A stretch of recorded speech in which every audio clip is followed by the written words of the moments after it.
Zgrabite Balove preroke. Ljudje zgrabijo preroke in jih odvlečejo k potoku Kišon. Elija jih veli usmrtiti. Potem se Elija povzpne na vrh Karmela in se vrže pred Gospodom na obličje. Služabnik, pojdi in glej proti morju. Mojega Gospoda čakam. Vendar ni bilo nič videti. 7-krat je poslal služabnika k morju. 7. šele je služabnik naznanil. Oblak, tako majhen kako roka, se vzdiguje iz morja. Pojdi k Ahabu in mu naroči. Zaprezi in se odpelji, da te dež ne ujame.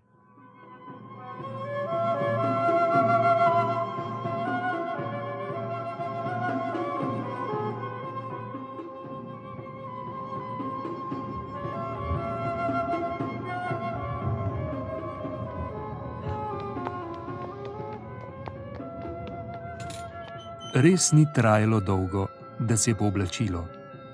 Nebo so zagrnili temni oblaki, treskalo je in dež se je ulil kakor iz škafa. Ahab je povedal Jezabeli vse, kar je bil storil Elija, tudi to, da je dal z mečem pobiti vse Balove preroke. Sel, nesi Eliji naslednje sporočilo. Jutri ob tem času bom storila s teboj isto, kar si ti storil z Balovimi preroki. Zdaj Elijo obide strah.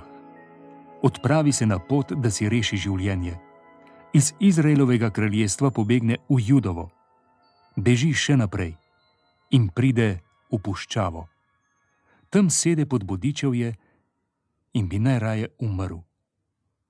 Dovolj mi je, Gospod. Vzemi mi življenje, saj nisem nič boljši kot moji očetje. Elija, vstani, jej in pi. Ko se Elija uzre, zagleda ob sebi kruh in vrč vode. Naje se, napije in spet leže.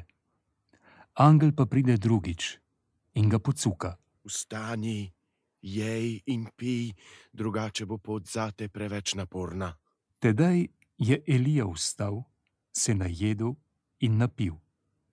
Ko se je okrepil s tisto jedjo, je lahko hodil 40 dni in 40 noči do Božje gore, na kateri je bil dal Gospod Mojzesu 10 zapovedi. Tam se je Elija splazil v duplino, da bi v njej prenočil. Kaj počneš tu, Elija? Kaj te nisem poslal v Izrael? Z vsem ognjem sem nastopal zate, Gospod, ker so Izraelci prelomili zavezo s teboj, razrušili tvoje oltarje, tvoje preroke pa pobili. Pridi ven in stopi na goro.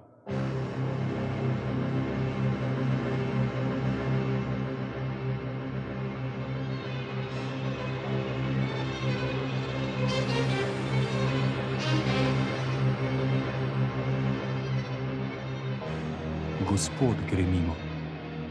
Pred Gospodom bobni besen grozovit vihar, podira gore in drobi skale. Gospod pa ni v viharju. Za viharjem pride potres. Gospod pa ni v potresu. Za potresom izbruhne ogenj. Gospod pa ni v ognju. Za ognjem komaj slišno zašumi. Ko Elija zasliši šumljanje, si zakrije obraz s plaščem. Elija, vrni se po puščavi. Mazili Elizeja za preroka namesto sebe. V Izraelu jih bom pustil tistih 7000, ki niso upogibali kolen pred Balom. Ko je Elija odšel, je naletel na Elizeja, ko je oral.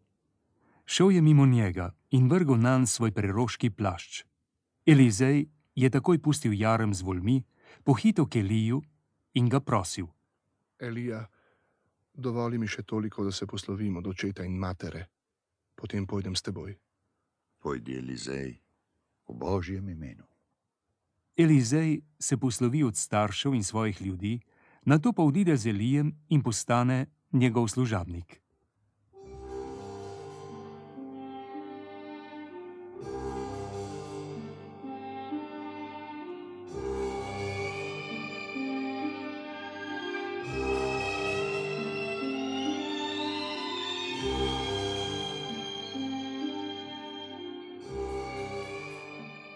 Naamana, poveljnika sirskega kralja, je imel kralj zaradi njegovih zmag zelo v časteh in ljudstvo ga je spoštovalo.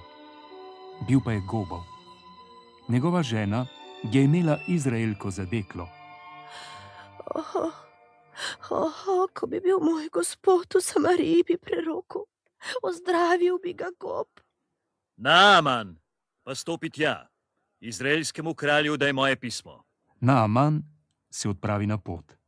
Seboj vzame za dar zlata, srebra in dragocenih oblek. Ko pride v Samarijo, izroči izraelskemu kralju pismo. Svojega služabnika pošiljam k tebi, da ga uzdraviš, gob. Ko izraelski kralj prebere pismo, pretrga svoja oblačila. K meni pošilja človeka, da ga ozdravim, gob. Saj vendar nisem Bog, samo on ima tako moč. Kaj ne vidite, da bi me rad spravil za drego? Zakaj si raztrgal svoja oblačila, kralj? Kaj pa naj bi storil, Elizej? Naaman naj pride k meni in bo zvedel, da ima Izrael gospodovega preroka. Tako pride Naaman s konji in vozom ter se ustavi pred Elizejevo hišo. Pojdi in se 7-krat umij v Jordanu, pa boš zdrav. Mislil sem, da bo prišel ven, stopil pred me, klical ime svojega gospoda, svojega Boga, da bo položil roko na bolno mesto in me ozdravil gobavosti. Mar nista rekel, da Damasku boljši, kakor vse vode v Izraelu? Kaj se ne morem tam umiti in ozdraveti? Pojdimo.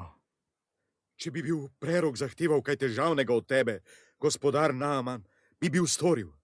Pa je samo dejal, umij se in boš zdrav.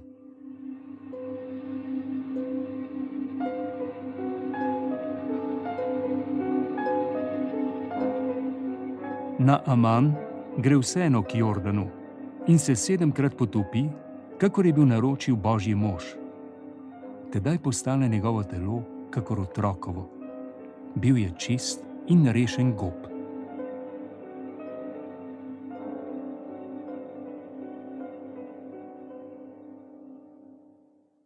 Božji mož, pred teboj stojim z vsem svojim spremstvom.